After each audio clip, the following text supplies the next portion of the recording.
Hello అండి, నేను దేవినండి. Thumbnail చూశారు కదా. పిచ్చుకల్ని సేవ్ చేయండి. మనం ఇప్పుడు పిచ్చుకలు ఎక్కడ రేర్గా కనిపిస్తున్నాయి, కానీ ఎక్కువగా లేవు. కానీ వాటి వల్ల మనకి చాలా ఉపయోగం ఉంది.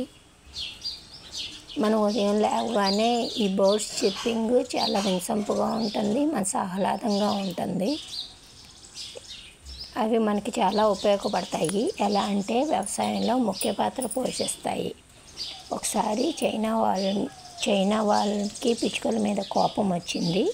అవి పంటలను పాడు చేస్తున్నాయని మండిపడింది. పిచ్చుకలను చంపమని ప్రచారం చేసి బహుమతి కూడా ప్రకటించింది. జనం పిచ్చుకల్ని వెంటాడి చంపారు. అవి కనిపించకుండా చేశారు. పిచ్చుకలు లేకపోవడంతో పురుగులు చెలరేగాయి, పంటలను తినేశాయి. ఆకలితో దేశం అల్లాడిపోయింది. తప్పు తెలుసుకొని పిచ్చుకలను దిగుమతి చేసుకోవాల్సి వచ్చింది.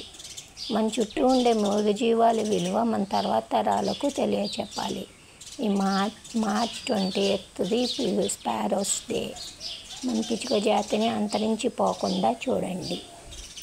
మీకు ఈ వీడియో నచ్చితే లైక్ చేయండి, షేర్ చేయండి, సబ్స్క్రైబ్ చేయండి. మీరు షేర్ చేయడం వలన మిగతా వాళ్ళకు కూడా ఈ వీడియో చేరి వాళ్ళు కూడా పిచ్చుకలు విలువ ఏంటో తెలిసి వాళ్ళు కూడా సేవ్ చేయడానికి ఉపయోగపడుతుంది.